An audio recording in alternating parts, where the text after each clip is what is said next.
What's up, everyone? Welcome into the Cannonballs podcast. As always, I'm one of your hosts, Dane Cannon. Co-hosting with me today is your boy, Jake Bulls on the mic 1-2. I'm very annoyed right now. Just lost by not even a point in fantasy. I'm fucking done. Excuse part of my French. I am done with football until Thursday. But I am done right now. So sorry if I seem a little annoyed because I am. Yeah, the fantasy gods taketh away and giveth. That's kind of what happened last week when me and Jake played. He beat me by, I think, like 5 points.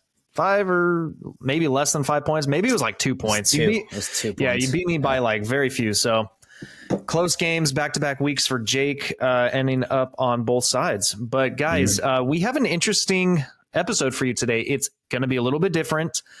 We're doing all 3 in one. Usually we release 3 episodes on different dates, but we're going to record all of them in one. If you guys listen to the Fantasy Footballers, this is basically our version of the Megala Bowl or the Megalodon show. So we're going to do all 3. We're going to do our recap, which we will do first. It'll be in the same order as when we release them. So we'll do our Week 11 recap. We're going to do our power rankings and our Thursday night games. And then we will go into Week 12 predictions. So guys, stay tuned. It is going to be a longer one, just a heads up. Hopefully you stay tuned for all of it. You already know the drill. Follow us on our Instagram here. Like, comment, subscribe, turn notifications on. Anything you can and do to help the podcast grow, we'd greatly appreciate. Jake, you have anything to add before we get going? Nope. Thursday night, Baltimore Ravens beat the Cincinnati Bengals. We got robbed. We got robbed of this game.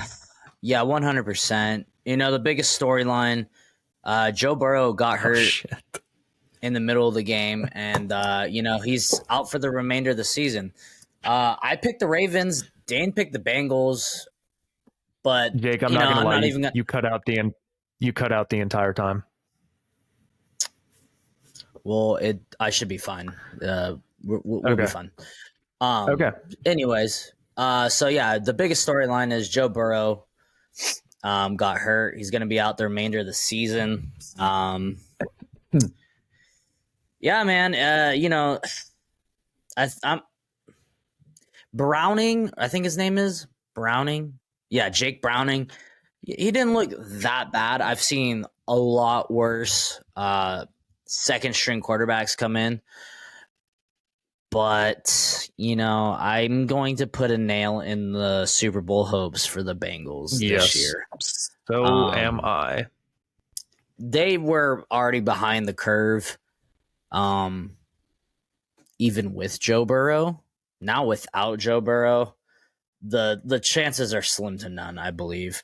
This is still a good team, but I don't know, man. I just, especially in that Division 2, you lost to the Ravens twice.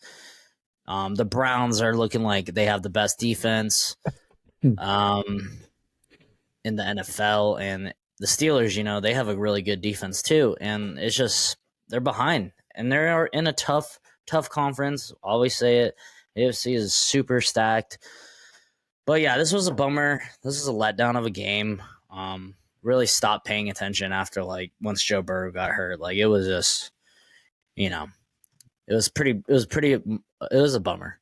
But, on the Ravens side of the ball, Lamar Jackson had himself a really good game, and they're a good team. Their defense is good. Their offense is good. And the Ravens had a tough loss as well, really quick. Mark Andrews goes down. He's going to be out for the remaining season as well due to an ankle injury.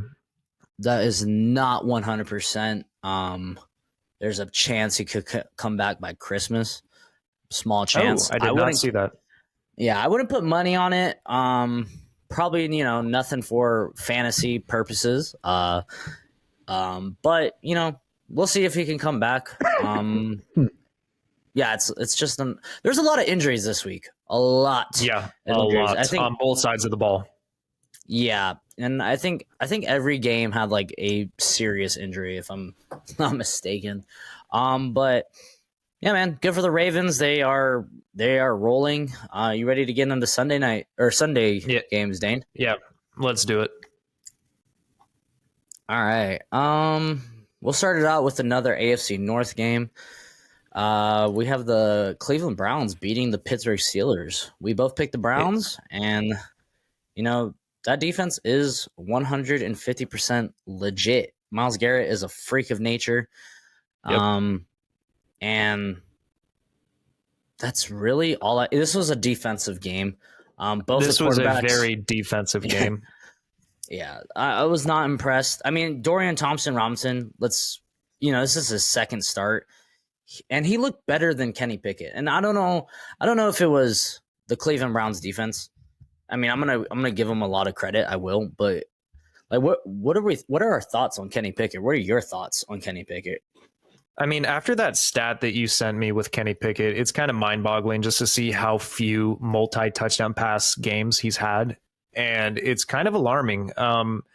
He is still a very young quarterback, but he does have weapons. He has George Pickens, Deontay Johnson. He can throw the ball to Jaylen Warren, who also had a very good game. Jaylen Warren balled out this game. But it hasn't come to fruition for him, and I am a little concerned with Kenny Pickett where his ceiling is. I think that he can be a game manager quarterback. I hate using that term, but I think that he can do enough to keep you in games. But if it came down to him in a 2-minute drill and he had to have a scoring touchdown drive, I don't see it yet. And it's alarming because he's not lighting up the stat board. He's not lighting it up on the field. He doesn't pass the eye test for me. It's alarming. And, it's kind of a bummer because the Steelers have such a good defense and they're so well coached by Mike Tomlin that, it's a little alarming to see where they'll go. I don't think that they'll make any noise if they do make it to playoffs, unfortunately, just because of the offense. I think it will hold them back. But, the Browns, unfortunate, Deshaun Watson's going to miss the remaining year. DTR got a second start like you already. What was that? Yeah, I don't even know if we covered Deshaun Watson being out for the season. So that's well, another if you injury. guys didn't know, Deshaun Watson is out for the remaining season. DTR got his start again. He looked better than he did in his first start. I will give him that. His first start was atrocious. This one wasn't pretty by any means. He only threw for 165 yards, didn't have any touchdown passes, had the one interception, but he looked like he was seeing the field a little bit better. And, obviously it's the Browns defense that kept them in this game, and it's what won them the game. Myles Garrett just continues to have multi-sack games, and it's unbelievable. This guy is unstoppable. So good win for the Browns. Yeah, great win for the Browns. Let's move on. This game was very fun. We differed on this one. Dane went Cardinals. I went Texans. Texans, squeaked out a win, 21-16. This was a fun one. This was one of the more fun matchups of the weekend. The Cardinals had more like 2 or 3 chances at the end to kind of win this game, and they just weren't able to do it. But, I'm going to give a lot of credit to the Texans, like that defense and CJ Stroud. Like we say it every week. Like, I think they're here. They're a legit team. I think they are going to make playoffs. The way they're playing. They have like a lot of momentum behind them, and they look really good. Probably not like the best. CJ Stroud still threw for 300 yards, 2 touchdowns. He did have 3 interceptions. I think that's what kind of kept the Cardinals in this game. But Tank Dell had a 100%. But yeah. Speaking of Tank Dell, that one touchdown pass that he had to Tank Dell in the end zone was beautiful, right over the defender's head, only where his receiver could get it. Perfectly placed ball. And Tank Dell, man, like for a rookie wide receiver at his stature and frame, he's only like 150 something pounds, 160 pounds, maybe. Dude, he is lighting it up this year as a rookie wide receiver. I think him and CJ Stroud are going to have a great connection for years to come. Like they've already built a pretty good sense of rapport with one another, and they look good, man. Like you said, the Texans defense has been balling out too. Devin Singletary on the other side of the ball, running the ball while Dameon Pierce is dealing with injury. So Texans are a good team, man. They're very competitive, and they've been in every single game they played. Yeah. I just realized why he is such a baller. He was round 3, pick 69. Ooh, nice. Nice. But he is listed at 5'10", 165. So yeah, he is a smaller guy, but yeah, man, he's a baller. And you know what? Kyler Murray, he's good, man. He's doing good. He didn't end up winning, unfortunately, but he was playing pretty hard. He looked like regular Kyler Murray. Like, he looked like he never got hurt, honestly. Yeah, and they had the moment crazy with the Hail Murray near the end of the game as well, where it kind of reminded me of when DeAndre Hopkins caught it in triple coverage for the game winner. It didn't end up being the same this time, but Kyler Murray, he looks nimble, man. Like, his legs look just fine. His knee seems fine. He seems healthy, and Kyler's getting it done, because I think he threw for one, and I think he also rushed for one. Yes, he did. Yeah. But good one for the Texans. They're 6-4. They're legit. All right, next game. After an embarrassing loss, they came back with a vengeance. We both picked them to win. They did. The Jacksonville Jaguars beat the Titans 34-14. And this, ladies and gentlemen, is the game I have been waiting for from Trevor Lawrence. It was against the Titans, but they have a good rush. Have a good defense. Yeah, I would say they have. But yeah, I mean, I'm not saying it's a great defense by any means, but it's a good defense. It's a solid defense. It's middle of the pack. They're a lot better against the run than they are in the secondary, but it's an overall good defense. Yeah. Yeah, and the fact that Trevor Lawrence just balled out against them, I was pleased to see. He freaking balled out, man. 4 total touchdowns, 2 through the air, 2 on the ground. Yeah, man, he balled out. He usually has the run game going on, helping him out a whole lot, but it wasn't any crazy numbers. Travis Etienne only 14 for 52. So yeah, man, he did a lot of the work himself. And Calvin Ridley, welcome back, dude. Welcome back, my friend. Jesus Christ. We have been waiting week after week after week for this man to show out, and we finally got it. He was the one who was the recipient of the 2 touchdowns through the air, had over 100 receiving yards. He looked good, and I don't know if there's I don't know if it's associated with one another, but Zay Jones is back, so I guess Calvin Ridley isn't getting covered is hard or is thoroughly double teamed. I don't know what it was. Like, Zay Jones comes back and it looks like a completely different game plan. Yeah. So good one for the Jags. Titans, Will Levis kind of, he had 2 touchdowns, 158, nothing crazy special. He had the one good pass to D-Hop in the end zone. Yeah, that was a good pass. D-Hop had the touchdown. But, he's a rookie, so I'm not going to take too much away from him. I don't think he's I wasn't counting on him, balling out like he did the first game for the rest of the season. But, I think he'll be fine. I think he'll be actually a pretty decent quarterback. So, good one for the Jags. Next game. This one was actually a little closer than I anticipated. But we both picked them to win. Miami Dolphins beat the Raiders 20-13. And another injury in this one. We got to welcome back A-Chain, Devon A-Chan, however the F you say it. And played like immediately a couple plays. Yeah, and immediate. One carry, 1 yard. And then I heard it wasn't even like really aggravated. It was just like a precautionary kind of thing. And I get it. Like, they're trying to make it to playoffs and probably save him for the playoffs, keep him fresh. But, hurt a lot of fantasy players. But, man, the Raiders kept it close. The Raiders defense definitely showed out. They only had, I think Tua only threw 1 interception, but the Raiders defense was definitely keeping it close. Devon A-Chan goes out, so they're stopping the run a little bit higher. Raheem Mostert had a pretty good day, kind of. I mean, he had 86 yards rushing, but on 22 attempts, which is kind of bad.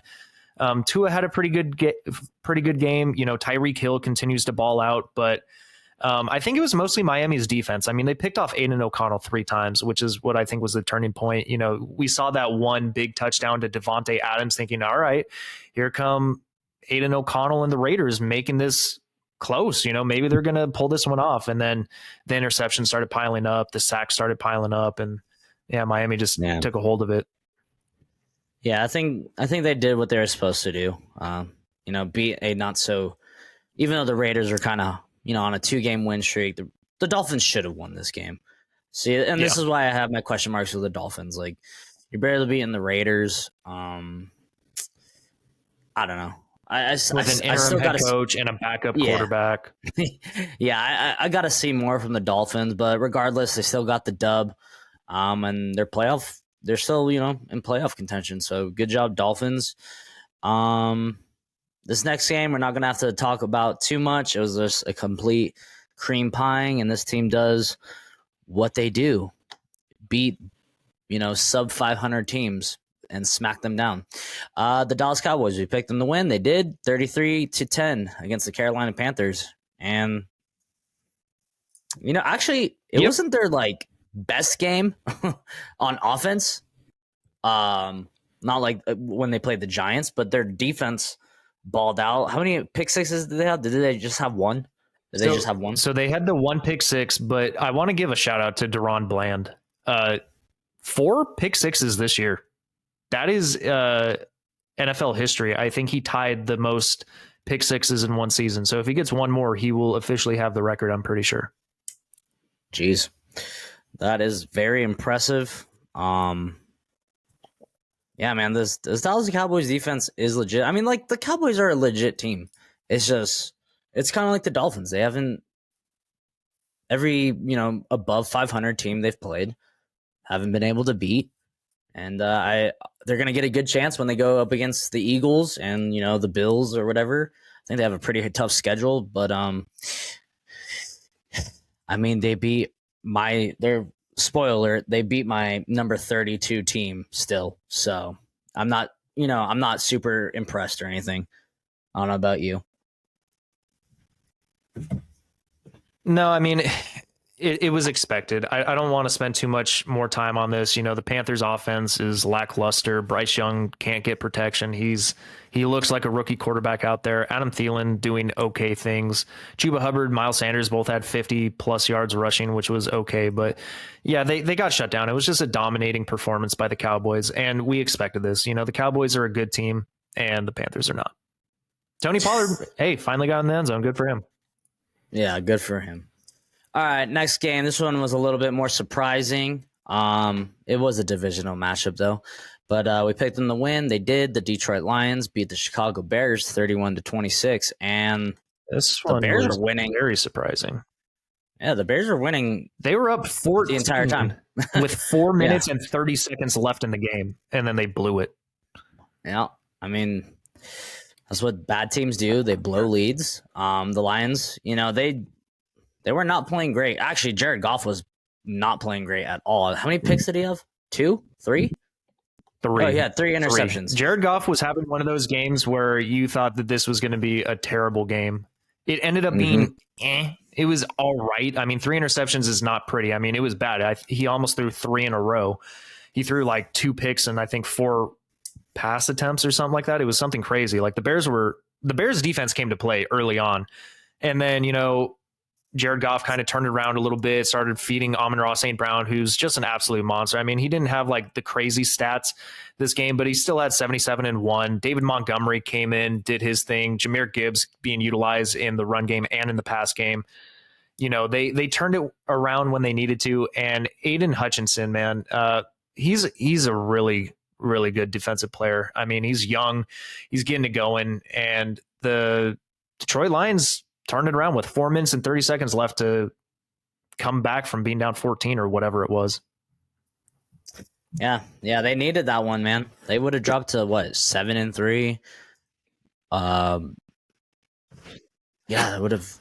kind of would have hurt them a lot. They want that home field advantage, and yeah, they're lucky they got a win. But regardless, they got the win. So that's what's important, right? So yeah, good win for the Lions. And I guess we'll see them on Thanksgiving. All right, next one, Dane. I know you're not gonna like talking about this one. All right, next. Yeah, next. We're just gonna skip by it. No, I'm just kidding. Yeah, we did not pick them to win. And this is why I hate picking the Chargers, because they literally always fuck me over. The Green Bay Packers beat the Chargers 23-20. And this just in, folks, the Chargers are trash. Take it away, Dan. Yeah. This one, this is back-to-back performances by Justin Herbert where he looked great. I mean, the finger seems like it's not bothering him as much. He's making good reads. He's making excellent throws. His offense let him down. The receivers let him down. Literally, they dropped 6 passes this game, which is the highest they've had, I think, in like 8 years. Quentin Johnson dropped a game winner. If he could have caught that in stride, he would have taken it to the house. He was faster than the DB. He had about 2 yards of separation. Hit him in the hands, dropped it. But this defense, man, I think the defense is the biggest storyline with this team. It's not a well-coached team. Brandon Staley is not a good head coach. There is a disconnect between him and his defensive players. He continues to want to do the defensive play calling, and it's not working. They're giving up too many yards of separation to the receivers. Receivers are getting wide open. They're playing off-ball coverage. They're not playing man press, anything like that. It's just bad, man, because this defense has too much talent. Joey Bosa, I thought this was probably his career-ending injury, but it turns out it's not as bad as we once thought, which is good news for him. But still a tough loss. Aaron Jones also gets injured on the Packers side of the ball. But this defense made Jordan Love look good. Jordan Love had a great game. I mean, he threw for 322 yards, 2 touchdowns. Jaden Reed looked great. But not to take anything away from Jordan Love, the Chargers can't stop anyone. It is statistically the worst defense in football, which is crazy to think because they have the most money on the defensive side of the ball, which shows that there's a problem with the defensive scheme. And yeah, man, it was just rough. On the 2-yard line, Eckler fumbles. Keenan Allen drops a touchdown pass. Quentin Johnston probably wouldn't have even had to be in that predicament if Keenan would have scored and if Eckler would have scored, because they were in scoring position on both of those. And then they didn't convert on either. So they probably would have won this one by 14 if they didn't drop those 2 or fumble it away. And Quentin Johnson wouldn't have had to be the game-winning decision, and he couldn't pull it off either. So good performance by Justin Herbert, but everyone else shit the bed. Agreed. Yeah, shocking. I'm over the Chargers. I probably will never pick them to win a game unless it's like against the Giants, which is who we're talking about next.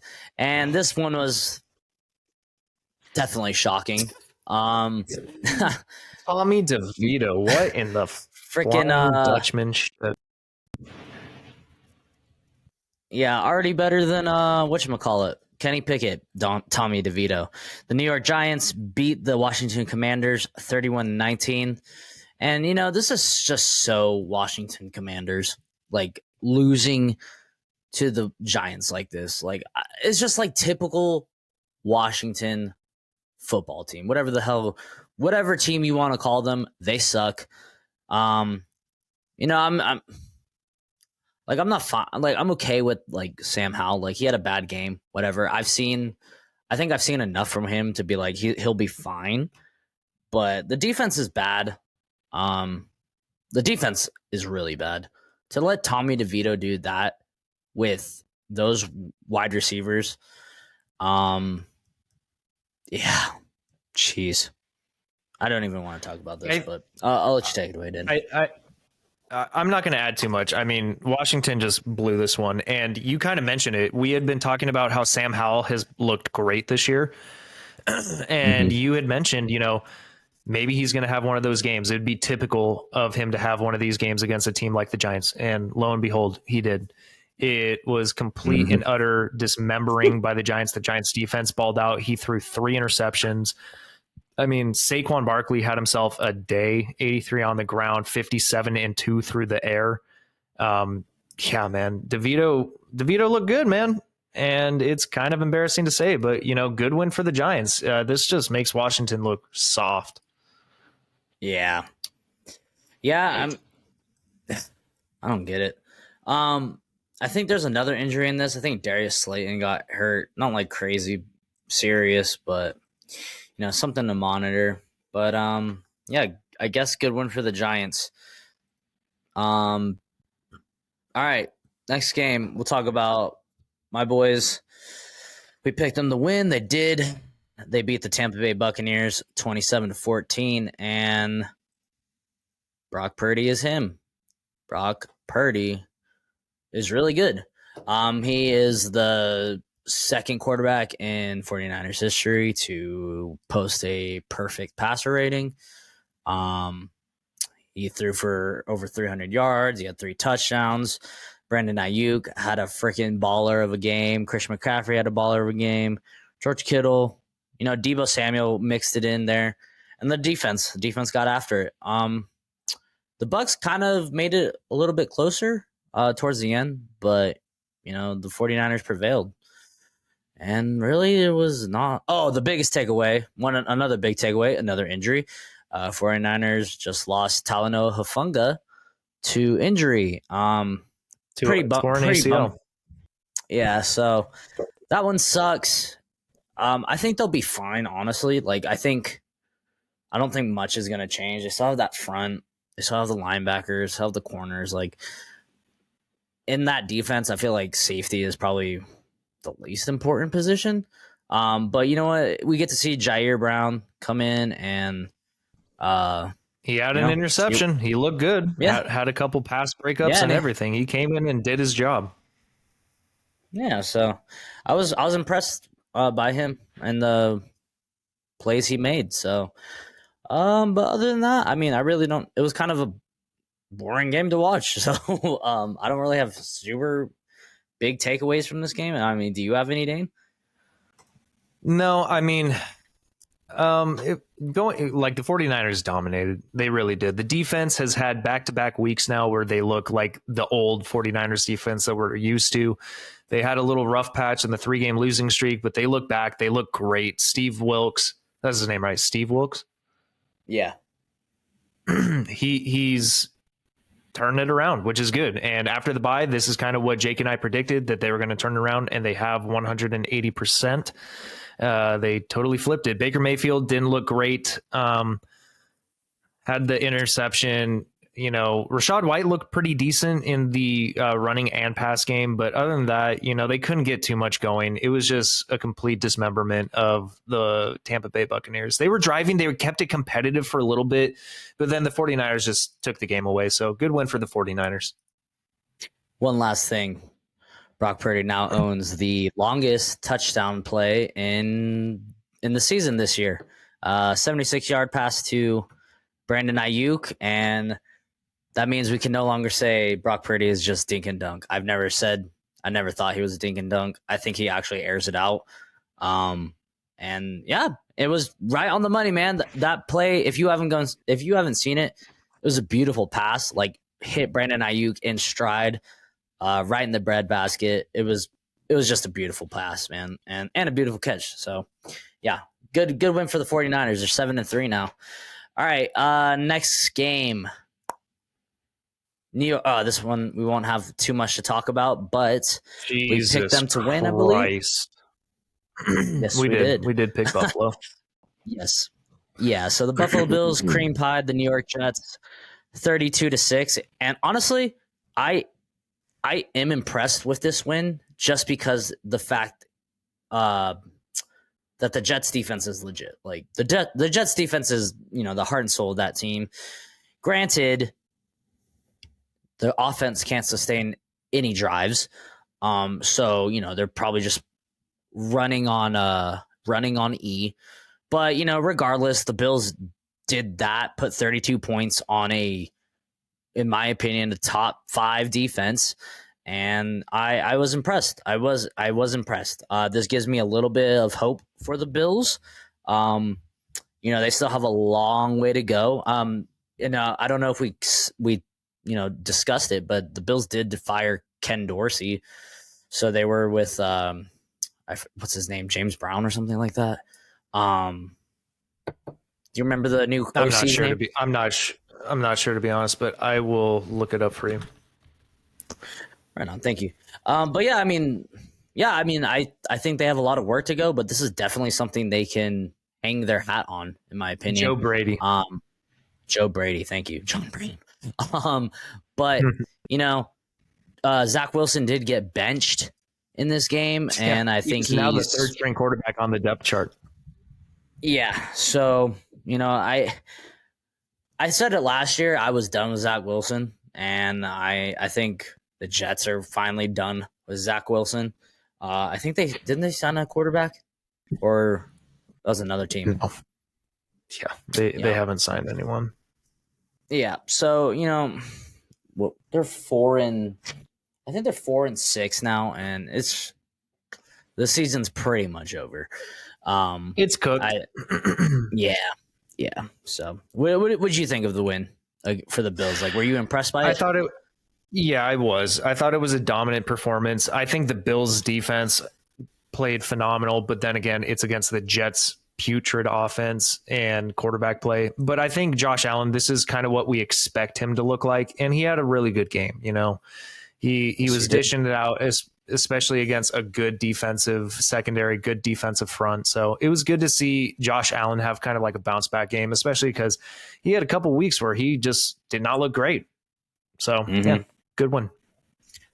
All right, this next one, it was a nail biter, and Dane was right. He picked the Rams. I went with the Seahawks, and you know what? I'm not mad about it.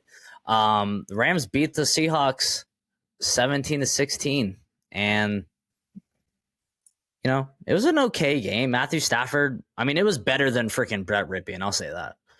This is why I'm not like super enamored with the Seahawks. Like, I think they're a decent team, but I don't think they're anything special. I don't think they're going to make noise in the playoffs.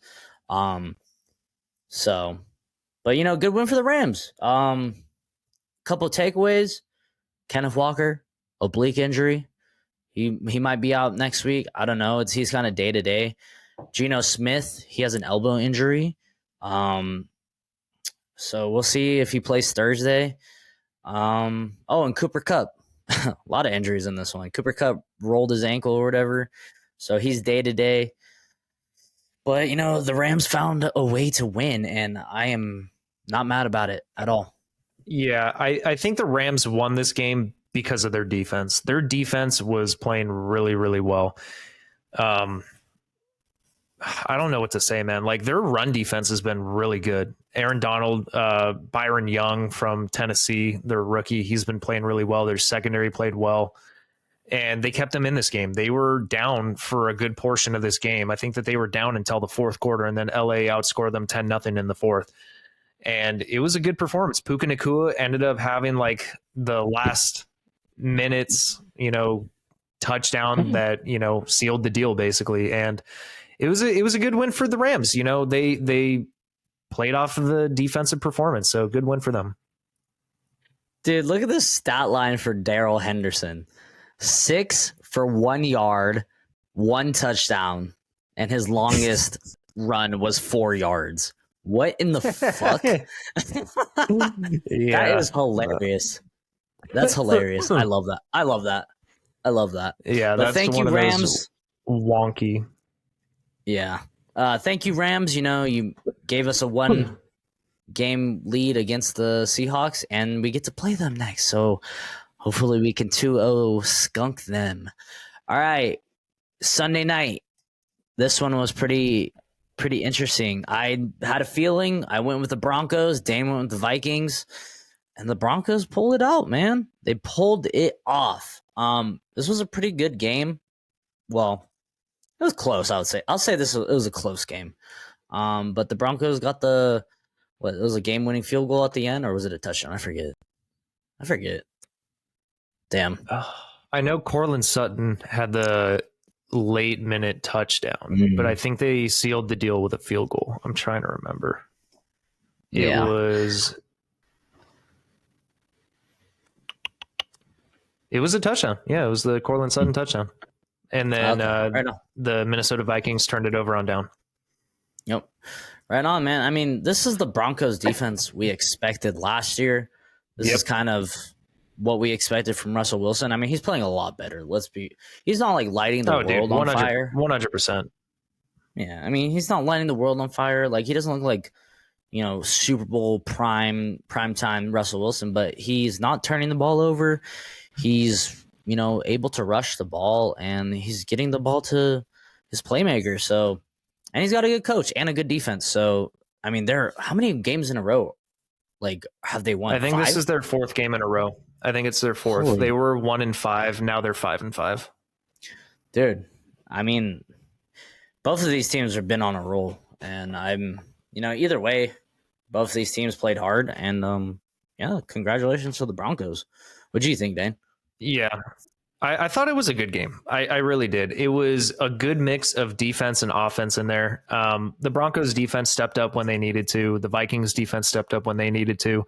But then the Vikings kind of like let them drive near the end to allow Cortland Sutton to get the touchdown. But I agree. I think Russell Wilson has been playing a lot better. This is kind of he's playing, I would say, about like 80% of vintage Russell Wilson. He's not there. He you can tell that he's slowed down a little bit. Maybe he doesn't have the exact arm strength that he does, but he's seen the field better. He's playing light years better than he did last year. I mean, his touchdown to interception ratio this year is tremendously better. And, he has a defense now. The Broncos are playing well. Their defense stepped it up after they got scored 70 points on. I don't think they've allowed over 20 points, if I'm not mistaken. The only concern that I have is Javonte Williams in the run game. They got to figure out the run game to kind of help Russell Wilson out, because I don't think Russell Wilson can keep playing Superman if they want to make a playoff run. But, it was an overall good win for the Broncos. Joshua Dobbs, he made some really spectacular plays as well, but he also had some costly plays. Overall, I thought this game was good. I enjoyed it, and I'm excited to see where both these teams go. So am I.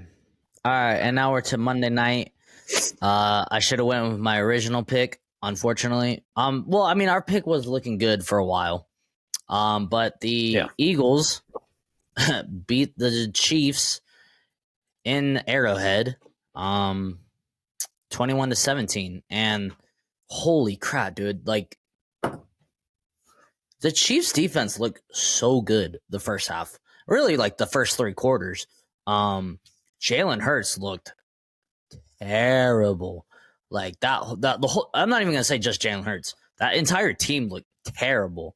Maybe the defense was looking okay, but dude, that 4th quarter, they just turned it around, and I mean, they ended up winning. Holy crap. And they held the Chiefs out to 0 points in the second half. Like, man, I was really hoping the Chiefs could pull it out, but yeah, man, the Eagles just continue to find ways to win. Even for how bad they look, they could play their worst games and they just sneak out a win. I don't know if that's a sign of a really good team or a sign of a really lucky team. I don't know. You tell me. Like we keep saying, Jake, it's complimentary football. Even not anymore. Like we say, it is complimentary football. They don't have to play like the best offense or the best defense as long as they're both good. And that's the problem with a lot of teams is it's one or the other. One plays well, the other doesn't. So like one team's offense plays well, but the defense doesn't. The Eagles, they can just play good defense and good offense, and that's why they win. And, Jalen Hurts didn't have necessarily a great game. He had the one big play to Devontae Smith that almost ended in a touchdown, but the tush push, the brotherly shove, it's still unstoppable. It is ridiculous. But DeAndre Swift got going. He was basically the best player out there other than Jalen Hurts, even though Jalen Hurts wasn't great. He still did enough to win. And the Eagles defense stepped up when they needed to. They pressured Mahomes. They got the interception. It was a good performance by the Eagles. And I think, like you said, the Chiefs defense was playing phenomenal in the first half. Like they really were. And Patrick Mahomes was playing all right. He I think he played well. And Marcus Valdes-Scantling dropped the game winner basically in his hands. And then the fourth down I can't remember if it was Rice or if it was Watson, but they dropped the fourth down conversion, just went right through their hands as well.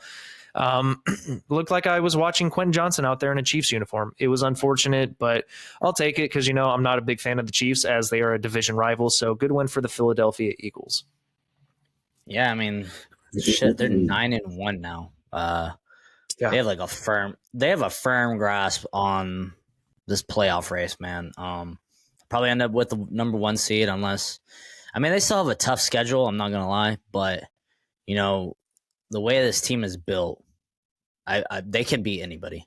They really can.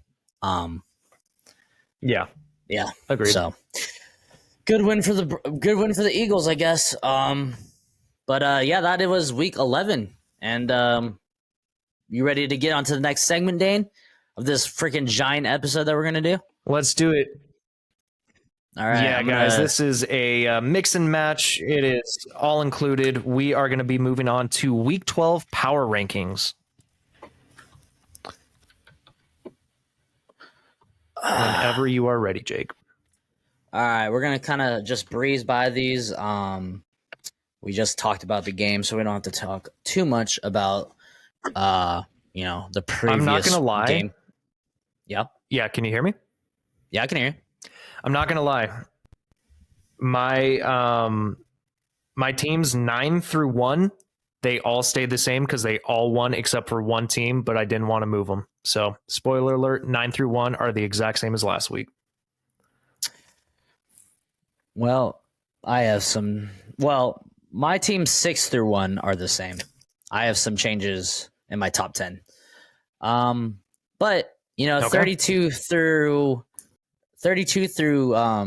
30, I have 0 changes.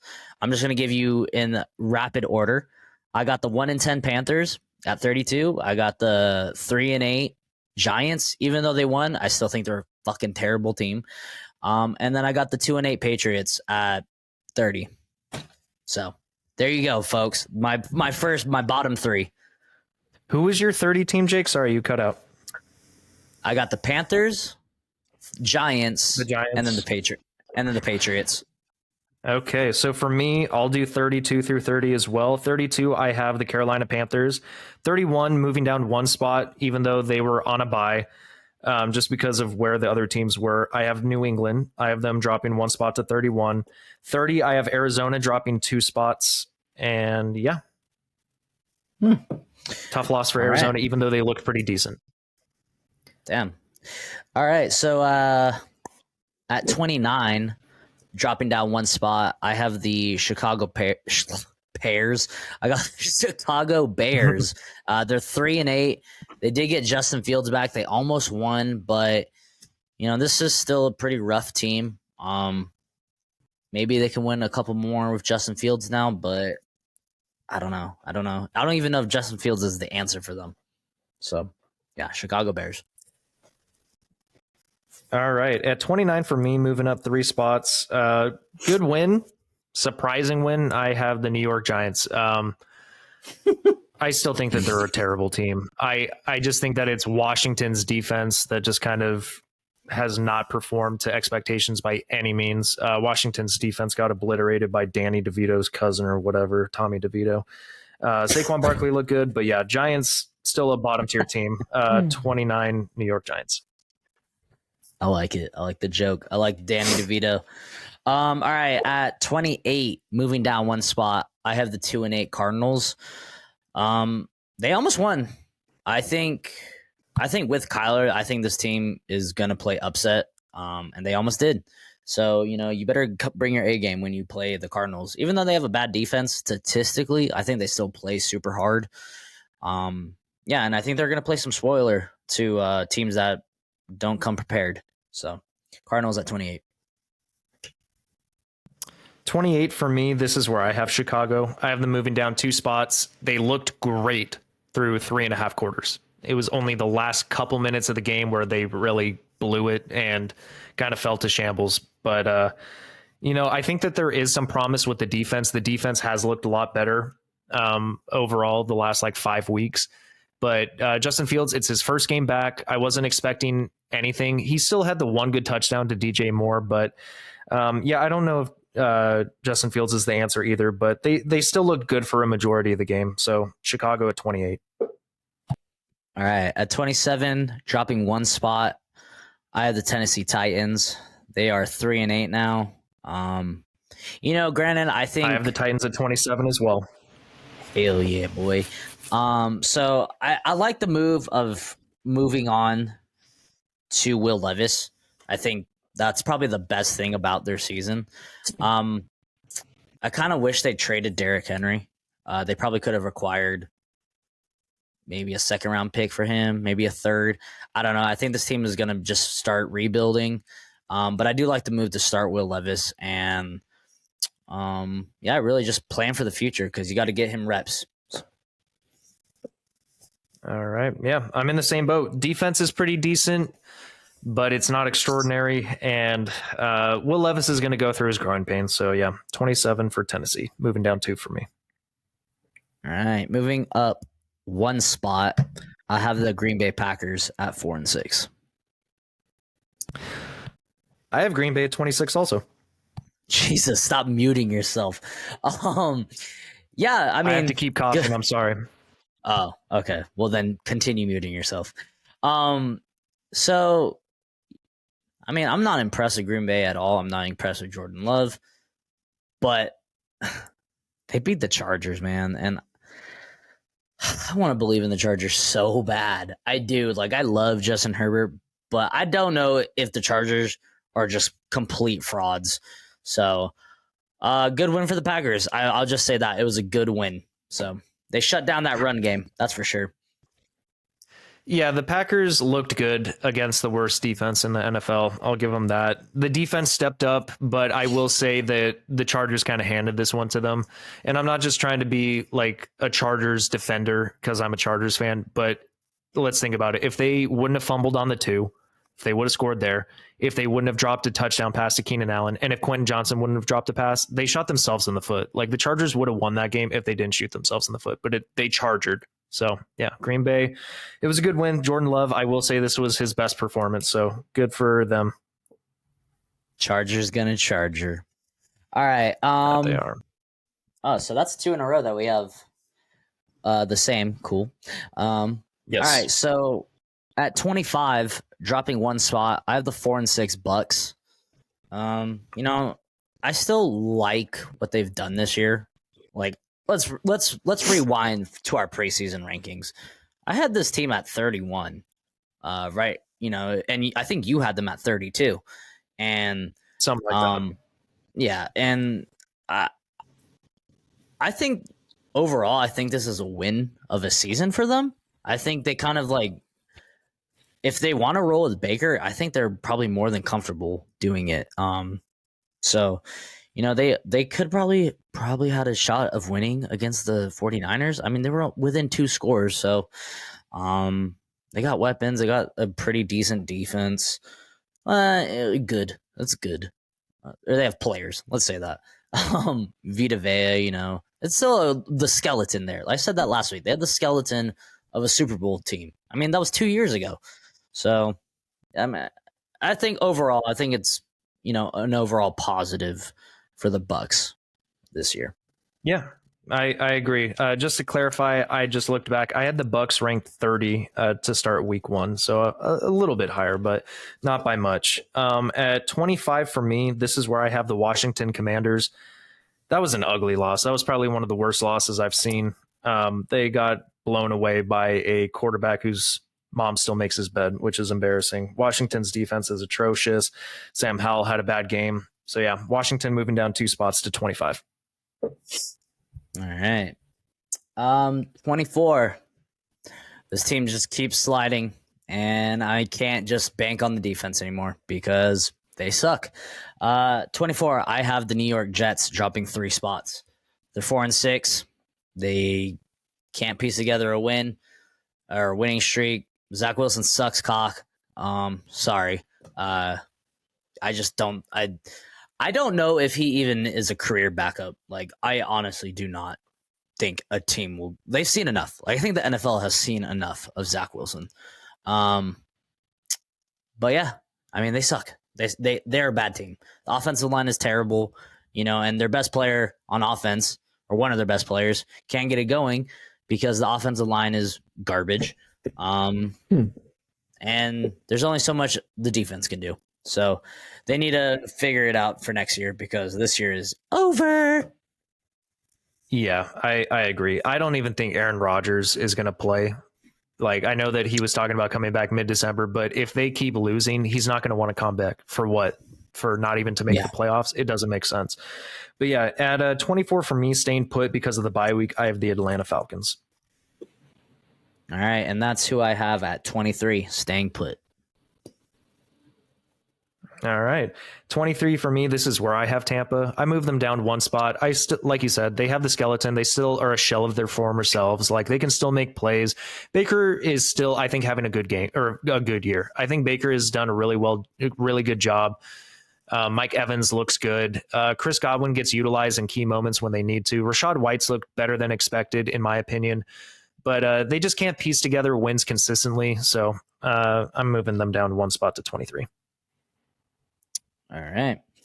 22. This is where I have the Washington, whatever you want to call them. I dropped them 2 spots. They're 4-7. Like I said earlier, I've seen enough of Sam Howell to not really doubt him. I think he is the future. I think he's a pretty good quarterback, but that defense is bad. Like, I hope in the draft they address that because they have offensive weapons. They have 2 really good running backs. They have their quarterback. They have like 3 really good, not really good, but they have 1 really good wide receiver and like 2 decent. And, maybe they need to get a new head coach as well. I don't know if Ron Rivera is their future, but yeah, I mean, it was a division opponent and they lost twice to the Giants now. So maybe that's just their kryptonite. I don't know. I still think they win a couple more. Yeah, maybe. 22, this is where I have the Jets. I move them down 2 spots. Offense is abysmal. It's atrocious. It's terrible. Defense is still great, but, when your defense is out there, what seems like 90% of the game, they're going to get worn down and tired, and injuries are going to start piling up. So because of that, I have the Jets moving down 2 spots, 22. All right, 21, moving up 5 spots. I have the Los Angeles Rams. Yeah, it was a divisional win. Division wins can kind of get tricky, but it was against a pretty good Seahawks team. I don't think they're elite, but I think they have the potential to be elite in a year. Give it some time. I think the Seahawks are just going to be nasty. I don't know if Geno Smith's the answer though, but the Rams won. They're a young core, and that was a big win. I think that was one of their biggest wins of the season, and they 2-0'd the Seahawks now, so good for them. Yep. Yeah, 21, I have the other LA team. I have my boys, the Chargers. I dropped them 4 spots. It's bad, man. It's really bad for us Chargers fans. We haven't had hope since 2010. So it's been 13 years. We had the one season in 2018, but it's just been bad. Bad coaching, bad GM. Tom Telesco needs to go. Brandon Staley needs to go. Defense needs to it needs to be rebuilt. Like, it needs to start from the ground up. Whether it takes 5 years, however many years it takes, you got to get Justin Herbert a competent defense to play to his level, because Justin Herbert can't do everything. So yeah, Chargers down here at 21. The Chargers are like the exact opposite of the Jets. Like, they have a good offense, but they can't get a defense to score or to slow anybody down. You know what I'm saying? Yep. It's like the complete opposite, and neither one works, obviously. But that is who I have at 20. I dropped them 3 spots. I'm done with the Chargers. I'm done being positive for them. It's funny because it's your team, but it always seems like I'm trying to defend your team a little bit more. I've reached your point of disappointment, and I still love Justin Herbert. I think he is a really, really good quarterback, but this team, because football is a team sport, fucking sucks. Yeah, I agree with you. They need to rebuild. They need to tear it down and build around Justin Herbert. I don't know. I don't know where this team is next year because what's Keenan Allen's contract like? I think we restructure it. I genuinely do. Keenan Allen hasn't really shown any signs of regression, surprisingly, in his 31 years of age. Like Keenan Allen, this is like his best year I've seen in 5 years. Like he looks great. Yeah. Like he is stiff arming people. He looks faster. He's still got his great hands, except minus the drop in Green Bay. You know, he's making big play after big play. I think he's going to play with the Chargers until he breaks Gates' record. So he wants to be the all-time leading receiver for the Los Angeles Chargers, and I think he needs 1,000 yards to do it. So I think with the remaining games this year and then next year, I think he can do it. So I think he'll play with the Chargers one more year. Yeah, I mean, he might just try to retire as a Charger, just take some pay cuts and shit. But you know, the future for Austin Eckler is murky. I don't know if he stays. Let him go. Yeah, so let him go. Yeah, it's time to rebuild around Justin Herbert. You got your quarterback of the future. Build around him. Agreed. 20 for me. This is where I have the Raiders. I have them dropping one spot. It was a close game against a really competent offense and the Miami Dolphins. Ever since they hired the cancer McDaniels from the team, they seem to be playing better. And they are a run first team. They're a ground and pound type team. And the defense has been playing really well. I'm really impressed with the Raiders defense, as much as it pains me to say. I think they've been playing really well recently, but still a tough loss. So I'm only moving them down 20 for the Raiders.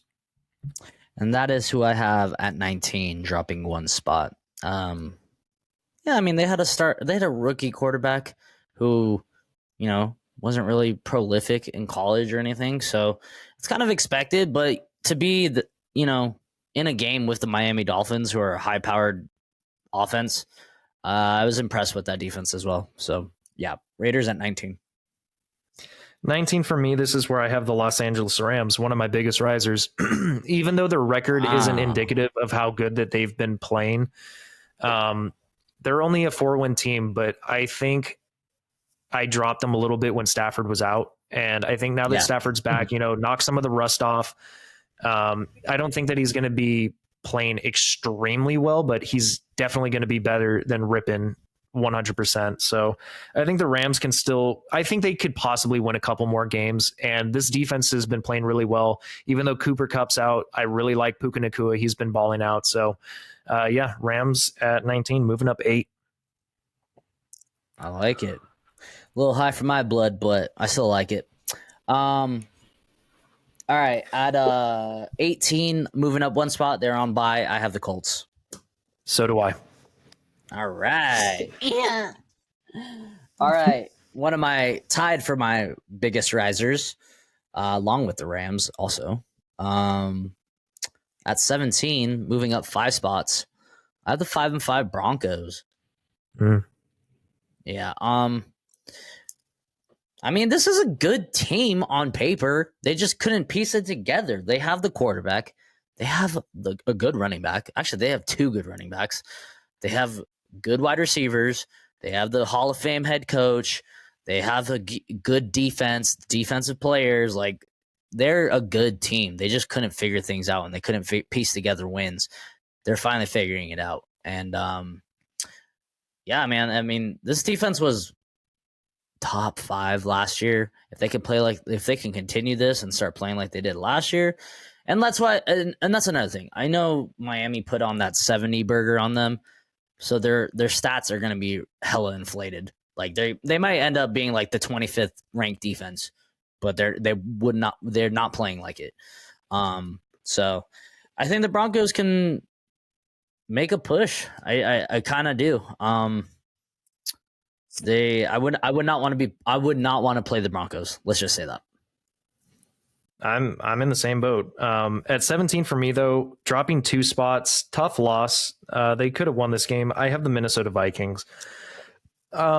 The team that lost to the Denver Broncos. I think Minnesota's fine. They're 6-5. I think Josh Dobbs is still competent enough to win them games. The defense has been playing really well. It was just a tough loss. And based off of where I had them and other teams around them, I just moved them down 2. So Minnesota at 17. All right. 16 team that was on bye. I have the New Orleans Saints. I have New Orleans at 16 as well. Right. Same. All right. So 15, dropping 2 spots. And this is because of the quarterback play. I have the Pittsburgh Steelers. They're 6-4. But this is my problem with the Steelers, man. Like, I just think they're so mediocre at times. But then their defense is good. And their defense was good last year. And I thought they were mediocre as hell last year. And it's really just that quarterback, man. Kenny Pickett, I do not know. I have so many question marks about him. And again, this team will probably go 9-8. So that means they win 3 more games. And they lose 4 more. So is it a good season if they go 9-8 and miss playoffs? I don't know. So yeah, I got the Pittsburgh Steelers at 15. 15 for me, I have the Seattle Seahawks moving down 1 spot. I haven't been overly impressed with this team. I think that the record is not indicative of how good this team is. I think that they've played some lower competition and had some, skate by games, if you will. But this offense isn't explosive. I like Jackson Smith and Jigba, but Geno Smith has been a little bit too inconsistent for me this year. Kenneth Walker goes down. We'll see how long it is until he comes back. The defense is okay, but it's not great. I think that they have a good secondary. I like Witherspoon a lot. But yeah, man, I don't know what to make of the Seahawks. I think that even though they're what, 6-4 right now? Is that what their record is? Yep. I don't think that they're as good as that record shows, but they could prove me wrong. Who knows? They have a good matchup, or they have a tough matchup against the San Francisco 49ers. If they somehow win that game, then I'll be back on the Seattle's really good train, but I don't expect it to. I kind of expect it to be kind of a blowout if I'm not, if I'm being honest. So yeah, Seattle will drop in 1 spot to 15. Blowout in Seattle? I don't know, man. They always play each other close in Seattle. But I would not mind. It would be a Thanksgiving Day miracle. All right. Moving on. 14, staying put, even though they lost. I had the Minnesota Vikings. They were in a close one. I think they had a chance to win. I think they're fine. They were on fire before last week. And time to start a new winning streak. And plus, they're getting their best player on offense back. They're getting Justin Jefferson back. So this team is going to improve. So, Vikings. All right, 14 for me. This is my second biggest riser, the Denver Broncos. I have them at 14. They started off this season 1-5. They are 5-5 now. They are hot. And this defense has turned it around. After the 70-point blowout, this defense is really good. And it's the defense of last year. Not maybe not to the extent, but it's really good. And Sean Payton has come in, done an excellent job getting Russell Wilson to play somewhat near the degree he was when he was in Seattle, when he was good. And Russell Wilson's taking care of the ball. Like, he's not throwing costly interceptions like he was last year. He still doesn't look elite, but he looks good. He looks really good. He looks better than last year, that's for sure. And I do want to see more. I want to see them. Shoot, man. I was going to say I want to see them beat good teams, but they beat the Chiefs and they beat the Bills. And then they beat the Minnesota Vikings, who are one of the hottest teams also. So Denver's on a hot streak, man. Watch out for Denver. Like you said, I wouldn't want to play them. So yeah, Denver at 14. Could you imagine if the playoff race in the AFC is so close that it comes between the Bills, the Broncos, and the Chiefs, and the Broncos make it because they have that tiebreaker?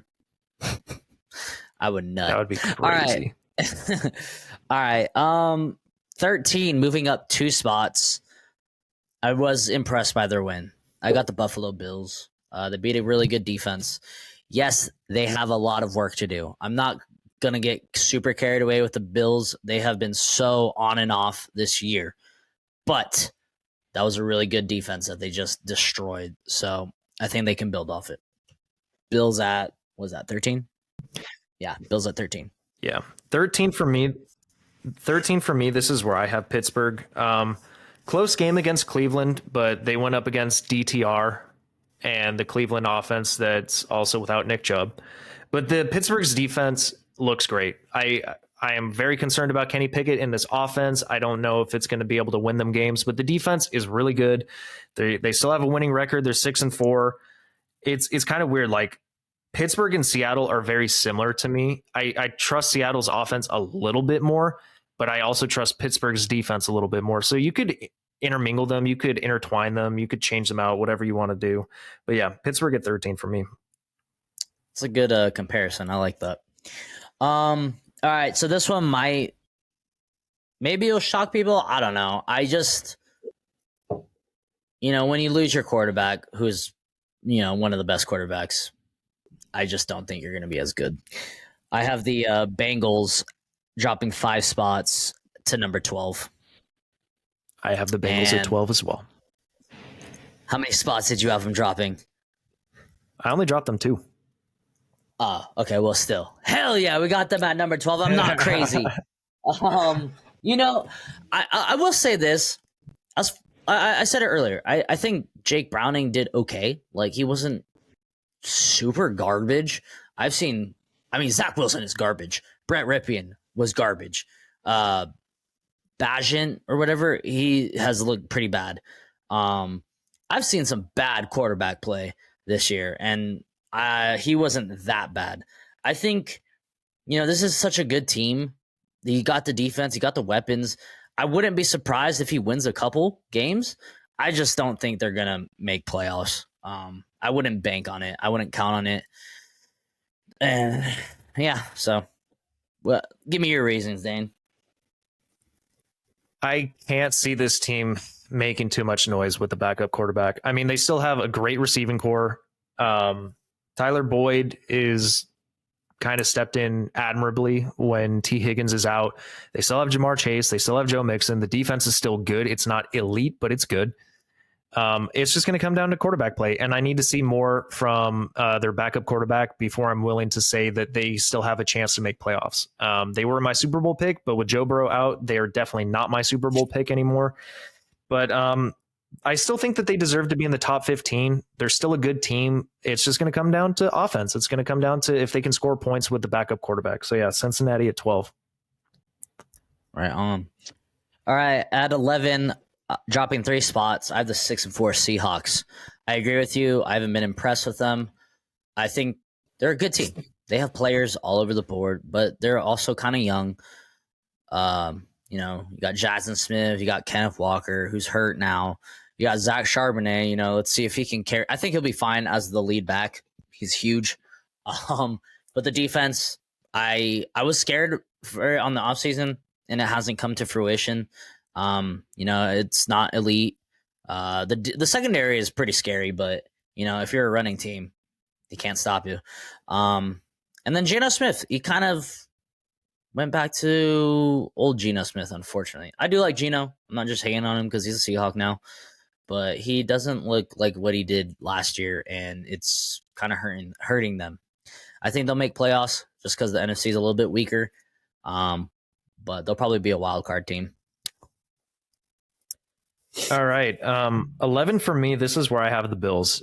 It was an impressive win. I have them moving up 2 spots against a good defense. It was a pitiful offense that they went up against, but it was a good win. It was nice to see Josh Allen ball out against a great defense. So because of that, sorry about that. Because of that, I didn't want to move them up too much because I didn't want to take too much away because the Jets are not a overall good team, but it's a great defense. So I think if Josh Allen can build off of this performance and keep the momentum going, the rhythm, I think that this team can be dangerous. They're injured on defense.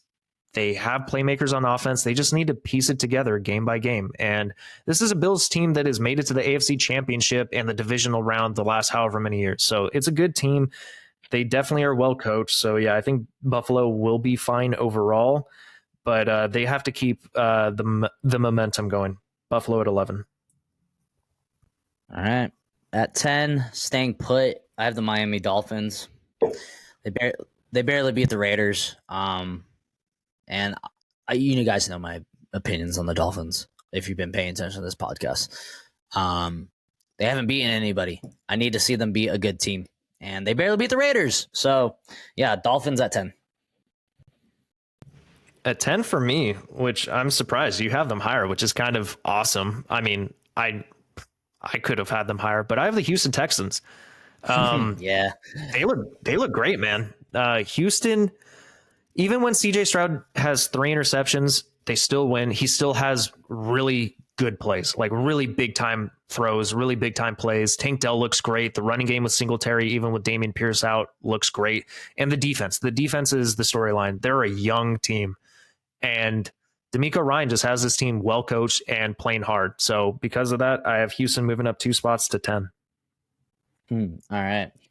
At number 9, staying put, I have the Cleveland Browns. They're 7-3. I like the defense a lot, but you know, even though Deshaun Watson was not playing the best, I think he was the best player or best quarterback on that roster. I don't know how far this team can go with DTR or PJ Walker, whoever they decide to go with next, or even Joe Flacco. They did sign Joe Flacco. This team's just tough. It's kind of like the Steelers, man. You know, kind of subpar offense and really, really good defense. I don't know. I think the difference is their defense can carry them. They can win these close games. But I'm just a little bit skeptical. So, yeah, Browns at 9. All right, guys. I already gave my spoiler. I said my teams 9-1 all stayed the same. So that means at 9 for me, I have Jacksonville, even though it was a dominant performance against a bad Tennessee team overall. Because everyone in the top 10 except for one team of mine won. They all won. So I didn't want to take too much away. You can look at it from like which team looked better winning, which team had a more dominant performance. But the top 10 teams are good. Like there are really good teams in the NFL this year. It's a tight race. And because of that, I have Jacksonville at 9.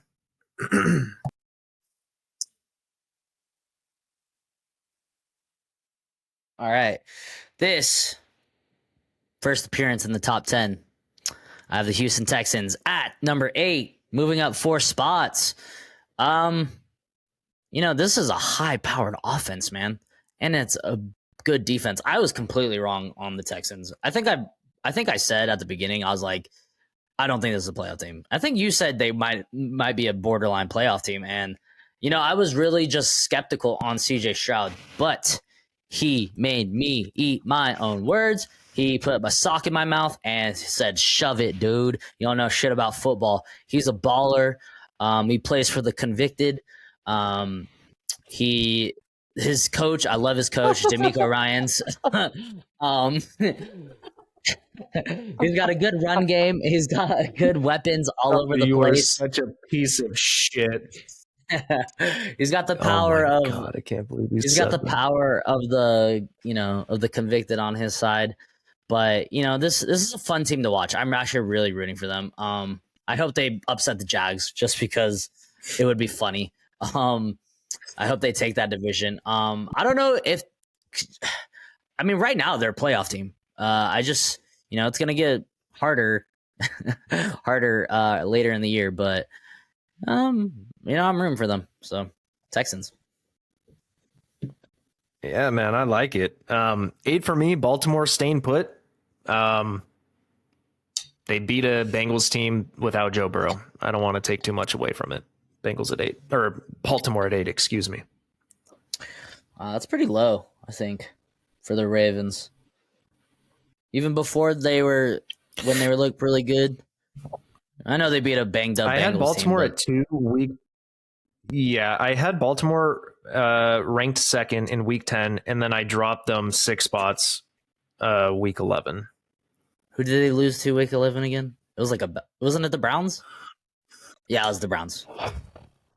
Yeah, I think so. I mean, that's a tough task, but it was the way that they lost because it was just a tale of two halves, and they just shit the bed. They just blew a lead. I feel it. But number 7, Moving up 4 spots, I have the 7-3 Jags. I was impressed with Trevor Lawrence. This is the game I've been waiting for, really. He balled out. I hope he can do it because I really want him to take that next leap because I don't want him to be like just an average quarterback. Like we want him to be Mr. Fantastic. Like we thought we were going to get Peyton Manning 2.0. And so far it's been like, I don't even know what's a mediocre quarterback. That's just okay. Justin Herbert. Yeah, it's just been Justin Herbert. But, he balled out. It was against the Titans, so maybe I have to pump my expectations a little bit. But, the Jags are still a good team. So, yeah, Jags at 7. 7 for me is Miami. Close win against a Raiders team that was a little bit hot, but I think they should have beaten them a little bit more. The defense looked good, though. I will say that Tyreek looked great. Tua still had some good plays. Tough outing for Devon Achane coming in for a play and then going out again. But yeah, Miami at 7. All right, and now my top 6 has not changed. So I'll just 6 Cowboys 7-3 beat a really bad Panthers team. Good job. Not impressed. Yeah, 6 for me is where I have Cleveland. Cleveland's defense, man, is unfreaking believable. And it is almost, it's not a one-man wrecking crew, but Myles Garrett makes it seem like it's a one-man wrecking crew because you look at any play and Myles Garrett is blocking kicks, he's getting sacks, he's breaking up passes, tipping balls at the line of scrimmage, tackles for loss, you name it, just run game, pass game. He is a freaking animal. And yeah, man, Cleveland's defense is what's keeping them here at 6. All right, I like it. Number 5, I got the Ravens. They beat up a banged up Bengals team. But lucky for them, they're first place in the division. So, but even before that, they did lose to the Browns. Yeah, they should have probably won that one. But before that, they were just looking dominant. And even in the Browns game, they were looking like one of the best teams in the NFL. So, I still got them in my top 5. All right. 5 for me is Dallas. They beat a really bad team, but they did it handily. And that defense, man, continues to ball out. Dak Prescott didn't even have to do too much this game. Him and CeeDee Lamb are just unstoppable as of late.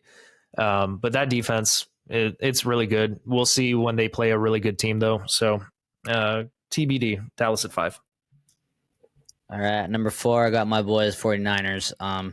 They beat the Bucks. They should have beat the Bucks. They did. I think this is a really good team. I still have them going to the Super Bowl. This was my early pick. And I think they can. They just got to, when they play the tough teams, they got to beat them. And they get a good chance against the Eagles because it's going to be a good test. So, yeah, 49ers at 4. Same. I have them at 4. They're great, man. They are great. I am rooting for your team, especially now that I traded for Brock Purdy.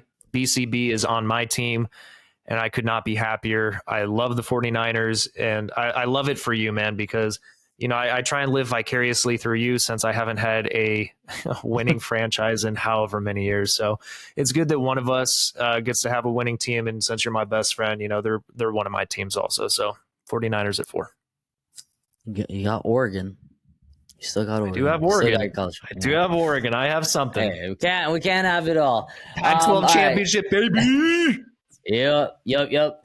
All right, number 3. Kind of a scare. If this team would have lost to the Lions, if they would have lost to the Bears, I would have had to dunk on them. I would have had to. I'm sorry. Yep. Even if it was a division opponent, like I would have had to dunk on them. They probably would have dropped to like 7, maybe 8, 9. But you know what? This team has probably would have dropped them to 32. Jesus Christ! This team has like the second best record, I believe, in the NFL. They're 8-2, man. 8-2. Yeah, that's crazy. Lions. Yeah, they're really good. They are really, really good. And the difference with when they beat the Bears, they overcame Jared Goff's bad play, which I was impressed by, which is good because that's complementary football. You know, if your quarterback ends up messing up, your defense has to step up. If your defense is not playing, then you got to score more points. Like, I think this is a good team. They do scare me for the playoffs. Yeah, man, the lines are really good. Yeah, I couldn't agree more. And it feels so good when we had, if you guys listened to our one episode, we had a friend, Zach Bachman, who's a diehard Green Bay Packers fan on during the preseason. And we brought him on and we kind of gave like our preseason predictions, and we went division by division. And both Jake and I were really high on Detroit this year coming into the season. We said that they would win the division. And it's coming to fruition so far. So hopefully they keep it up. They're playing extremely well. Like you said, it was a close call against the Bears. It is a division opponent, so sometimes things can get a little bit wonky in there, but they found a way to win, and they did it in like a remarkable fashion. 4 minutes and 26 seconds left, I think, is what was on the game clock, down by 2 scores, and they ended up pulling it off. So good win for Detroit.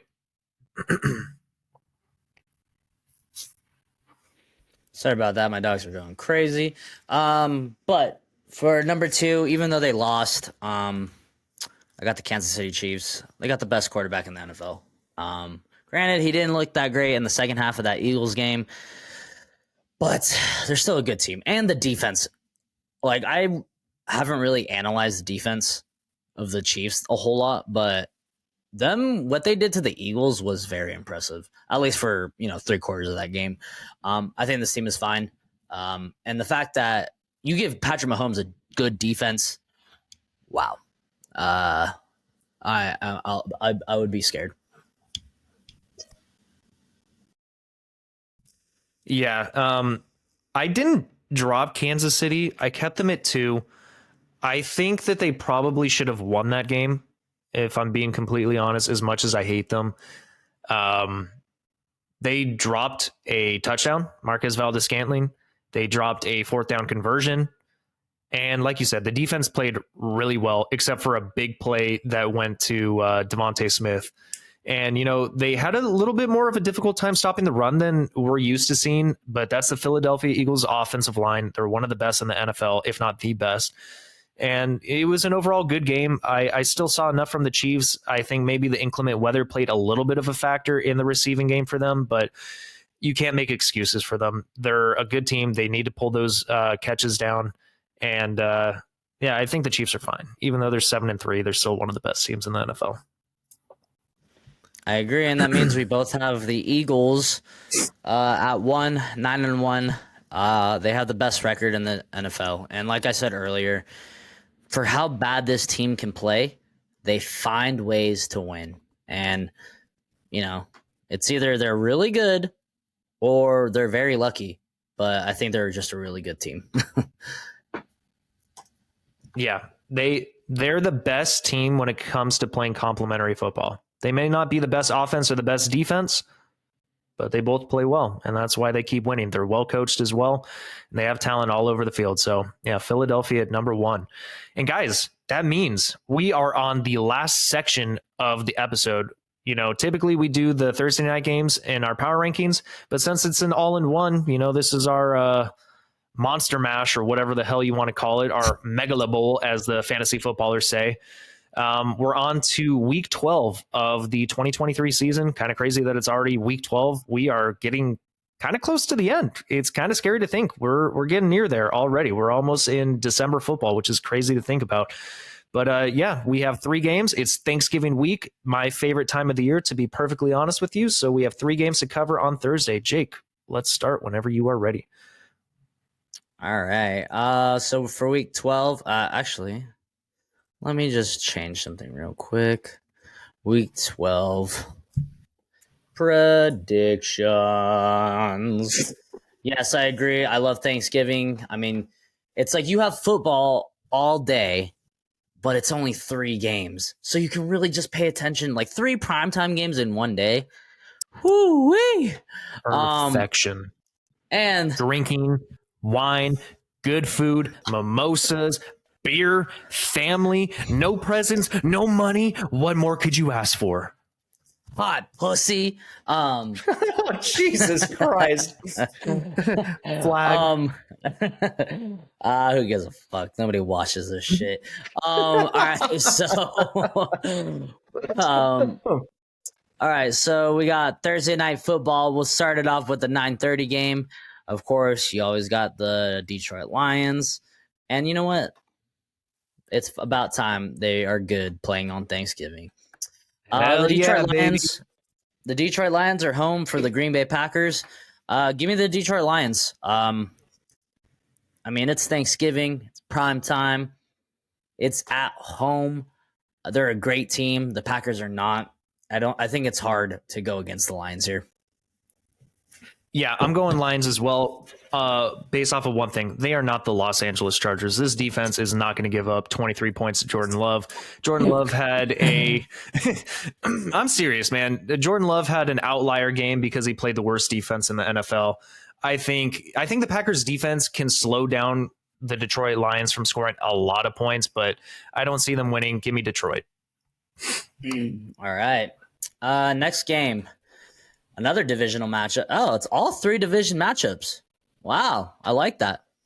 All right, the next game, 1 o'clock, 1:30. We got the Washington Commanders traveling to the Dallas Cowboys. Yay. I mean, this one is probably the worst matchup of the day. I do think the Commanders might make it a little interesting. You know, the Commanders almost beat the Eagles twice. I don't know if the Commanders have played the Cowboys yet. I do not remember, but I can't remember either, to be honest. Yeah, I'm gonna take the Cowboys, but I think the Commanders make it close. I don't think they lose. I don't think they lose in the fashion they did last week. So I think they make it a close one. Yeah, I'm going Cowboys. I don't give a fuck. Washington can make it close with Philadelphia, but Cowboys probably going to stomp them out, in my opinion. All right, and that means for the 5:20 game, we have another division matchup. We have the San Francisco 49ers traveling to the Seattle Seahawks. Yeah, I mean, I'm going to go 49ers. I think they're a better team. They've had Seattle's number the last couple of years. I do think it's going to be a tough one, though. Like, I don't think it's going to be a ass beating by any means. Every time the 49ers and the Seahawks play, it's a tough one. They always play tough. And, would I be surprised if the Seahawks beat the 49ers? No. But I'm still going to take the 49ers. I still think they're the better team. What's the weather going to be like? Do you know? Is it supposed to be raining in Seattle? Let's see. Look that up for me really quick if you have a moment. Right now it says 42 just degrees. So you guys know, I am going. Okay, no just rain. 42 degrees. Yeah, no rain. I'll take it because I am starting Brock Purdy in fantasy, and I'm expecting him and this offense to have a good day. I do like Seattle's defense in the secondary, but I think the 49ers are just going to overpower them. I think the 49ers defense is back. The offense is humming again. This 49ers team looks great, so I'm going 49ers all the way. Also, I mean, I know the 49ers are without Talanoa Hufanga, but the Seahawks are kind of dealing with some injuries. Kenneth Walker, Geno Smith. We don't know what the status of theirs is. So something to monitor, but still, I'm going to go 49ers. All right, that was the Thursday night game. Happy Thanksgiving. But for the first time ever, we have a Black Friday game. Love it. And it's kind of a mediocre matchup. Probably would have been better at the beginning of the season. Yeah. I could have asked for a better one, but another divisional game. We got the Miami Dolphins at the New York Jets. And have they played each other already? I have no idea. I don't give a shit. I'm going Dolphins. Give me the Fins. Give me Tua. Give me 3. And give me a touchdown for Garrett Wilson at least. That's all I need. That's all I need. But yeah, I'm going Dolphins. Jets suck. Jets defense is great, but that offense sucks. Give me the Dolphins. Yeah, I'm gonna go Dolphins as well. I don't know, man. I gotta go Dolphins. All right, that means we're done with Yeah. the festivity games. Let's get to Sunday. First one we got Pittsburgh in Cincinnati. This one's a little interesting, but I think I'm gonna go Pittsburgh. This one's a lot tougher now. Yeah, I'm gonna go Pittsburgh. I think that defense helps this team get on track, and Jake Browning probably throws a couple of interceptions. Yeah. This one's tough. I'm actually going to go Bengals. They're at home. Jake Browning kind of got tossed into last week's matchup against a brutal Ravens defense, and he looked okay, serviceable. I think he will probably have an interception, possibly two. But on the other side of the ball, I don't trust Kenny Pickett that much more. I don't think that he's that much better from an unproven quarterback that I haven't seen yet in Jake Browning. But I don't know, man. I'm just going to go Bengals at home. I think that they kind of surprised some people. I think the Bengals surprised some people this week, and I'm going to go Bengals. All right. I like it. All right, next game. Ooh. This one is going to be fun. We got the Jacksonville Jaguars traveling to the Houston Texans. Yeah. At the beginning of the year, this did not probably seem like it was going to be as good of a matchup as it is. This is a good game. Yeah, this is very, very good. I'm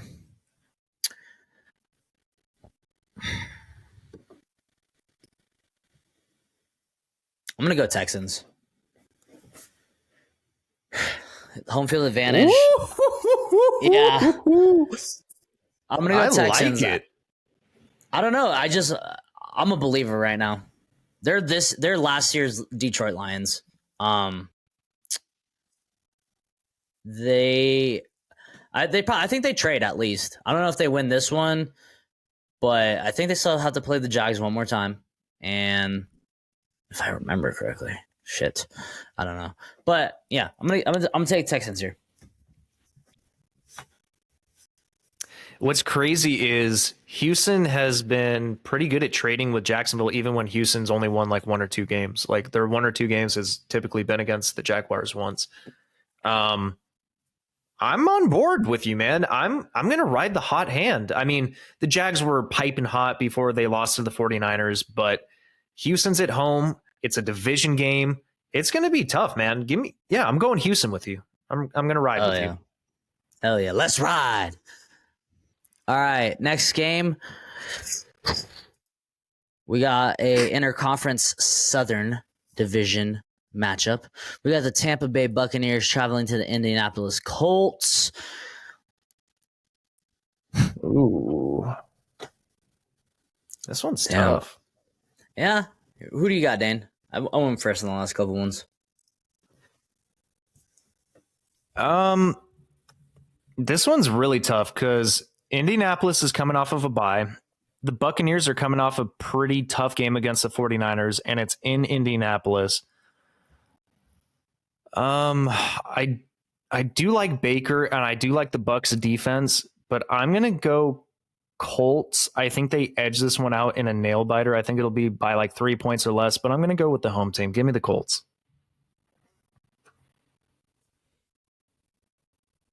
I feel called to take the Buccaneers. So you know what? I'm gonna take the Bucs here. I think they haven't won one in a while, and I still think this team is decent. I think the Colts are a team that can beat. It's gonna be tough for sure, but it's gonna be tough for Gardner Minshew as well. Because this defense, I like the defense of the Bucs. They have a lot of players on there. So yeah, I'm gonna go Bucs here. All right, I like it. I thought about going Bucs as well, but also coming off a bye, this is a young team. I don't think they're like super veteran presence. I mean, they obviously have some veterans there, but as far as I think this is just a young team. This is not like a Super Bowl caliber team by any means. And you know what? I think they Right. could come out a little sloppy from the bye. Especially Gardner Minshew too. Like, let's just be honest. Like, he's not the best quarterback in the world. So No, I think agreed. I think they come out a little sloppy. All right. Next game, another is a division matchup game this week. Kind of seems like got it. There's a lot of divisional matchups. Yeah, we got the New Orleans Saints traveling to the Atlanta Falcons. Both coming off buys. Man, this one's tough. This one's really tough, actually. I think these teams are a lot more similar than people give them credit for, because I think Atlanta's defense has been doing pretty well overall this year. I just don't trust Arthur Smith as a coach. I think he sucks. But I also think Derek Carr could have a really shitty game as well. Yeah, but I'm going to go Saints. Saints have a good rush defense, and that is what the Falcons want to do. That is true. Who is Desmond Ridder going to be the starting quarterback again? Yes. Give me the Saints. I'm gonna go Saints with you. I think I like Desmond Ridder just like I like Taylor Heineke. I have nothing against either of them. I think Desmond Ridder had games where he was proving it that he has some stuff, but he's also had games where he had complete duds. So I'm gonna take the upside of the Saints defense here. All right. Plus, if the Saints click, they can click. Like, they have a lot of firepower on the offense. All right, next game. We got a lot of games to cover. Holy crap. There's no buys, I don't think, this week. All right. New England Patriots traveling to the New York Giants. Holy shit. I'm so happy. I'm so happy this is not a primetime game.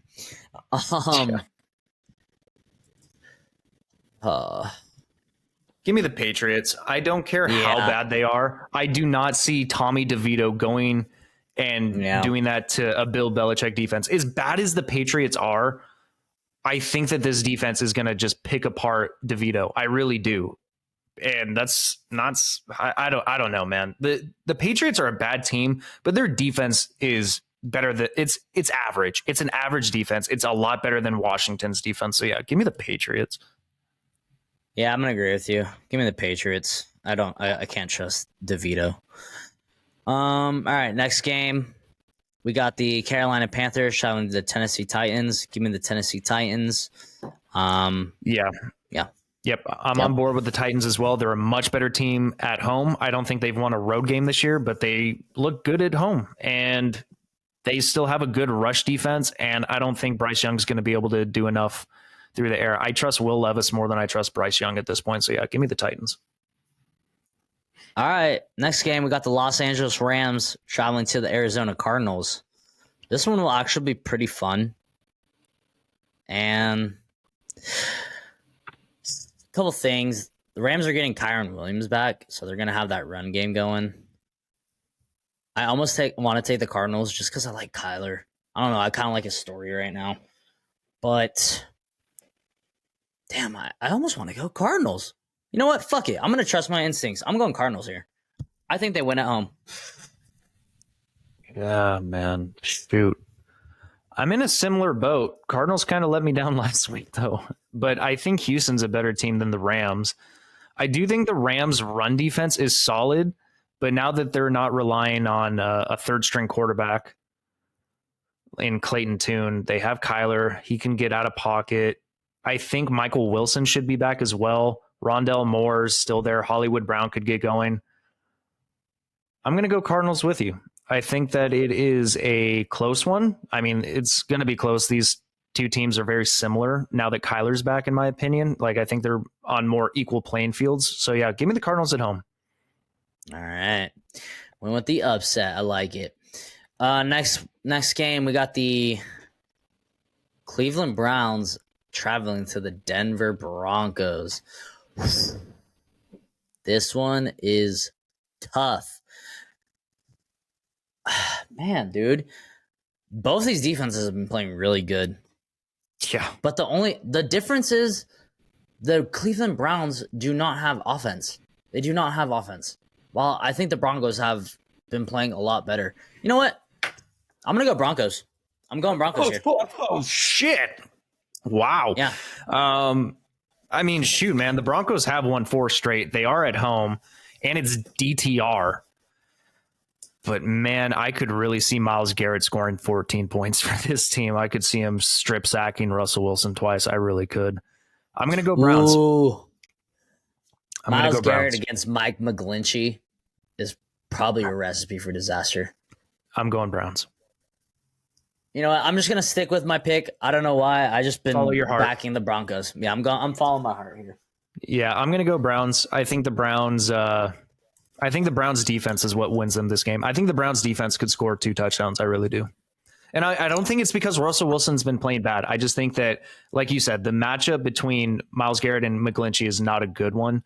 So I think that Myles Garrett can strip sack anyone, and Russell Wilson still does have a fumbling issue when he's hit too hard. So I'm going Browns. Yeah, he could just single-handedly take over that game. All right. Next game, we have the Kansas City Chiefs traveling to the Raiders. Give me the Chiefs, coming off a hard, tough primetime loss. Yeah, man. Give me the Chiefs. I don't think they really give me the Chiefs. Give me the Chiefs also. It's not going to be raining. It's not going to be like 40 degrees. It's in Las Vegas. I think they'll be fine. Give me the Chiefs. All right. And I do not think Aiden O'Connell is going to have any answers for this Chiefs defense, which has been playing light years better than they've ever played. Yeah. If they can shut down Jalen Hurts, imagine what they can do to this fool. Yeah. All right. This one's going to be good. Hopefully. We got the Buffalo Bills traveling to the Philadelphia Eagles.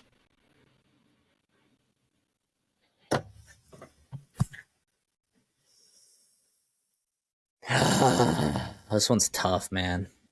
Which Bills team are we going to get? Are we going to get the team that absolutely demolished a great defense that the New York Jets have? But then again, the Eagles are at home. It's in Philly. The Eagles are one of the best teams when it comes to playing complementary football. They stopped Patrick Mahomes pretty decently.